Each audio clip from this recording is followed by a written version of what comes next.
and I've sort of had like a sampling of each sort of generation of Western. Like I've seen a few John Fords, I've seen a few Howard Hawks, a few Italian Westerns, a few, 90s, and there weren't very many in the 80s, I found.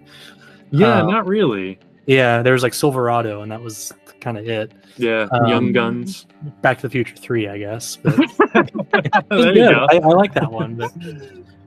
But yeah, when I was really looking at the decades, I was like, man, there's actually some notable ones I haven't gotten to. Yeah, 70s actually seemed like it was a really good period for Westerns, because it was kind of in that new Hollywood, and you could sort of adopt that Italian sensibility of it being darker and a little bit less guided by the moral of the story. Yeah. Blazing Saddles is the 70s, isn't it? Blazing Saddles, yeah. McCabe and Mrs. Miller, another great one. Were you going to say something about Duck You Sucker? Oh yeah, sorry, totally derailed that.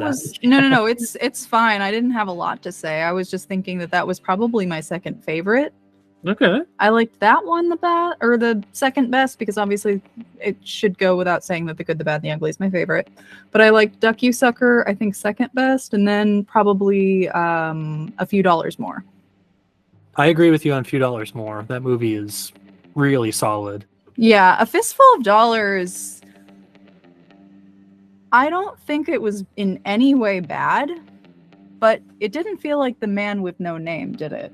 He so felt close. More innocent somehow. Yeah, it's so close to Yojimbo. I sometimes have trouble seeing it as a separate movie. There are sequences in it that are great, but the story is so similar.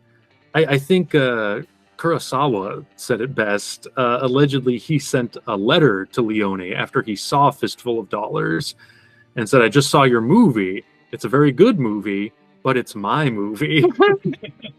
And I think that's true. I think Leone needed to come up with his own story to really establish his own personality fully. But I mean, you still can see the style being birthed in Fistful. Mm-hmm. Absolutely. I always think about the scene of Clint Eastwood approaching the three bandits and then passing by the coffin maker and being like, "Get 3 coffins ready." And then as he's having his confrontation, a fourth guy comes out. And then he guns them all down, and as he's walking back, says to the coffin maker again, "My mistake, 4 coffins." Yeah, like stuff like that. I'm like, oh, that's classic. That's a great moment. Yeah. So there's was a cool moment.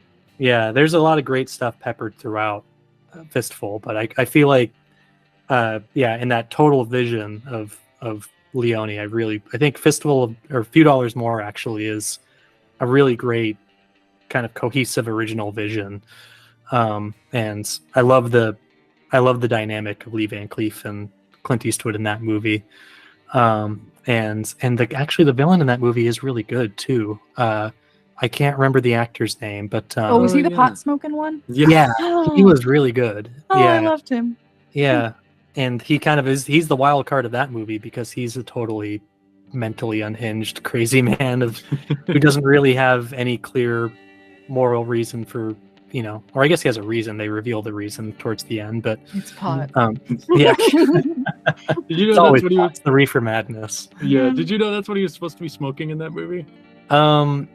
I kind of thought it was implied. I don't remember. Yeah. I kind of remember thinking that was the implication, but yeah.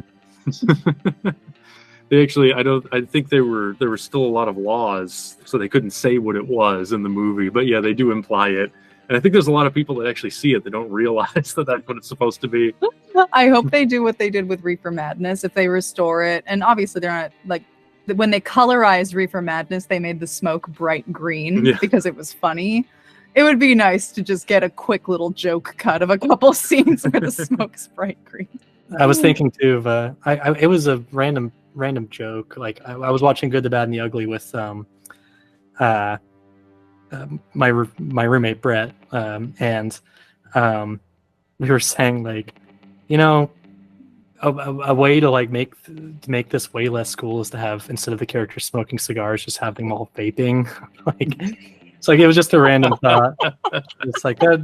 I feel like that would be like the instant way to make this less cool is just to have Clint Eastwood like vaping in a scene.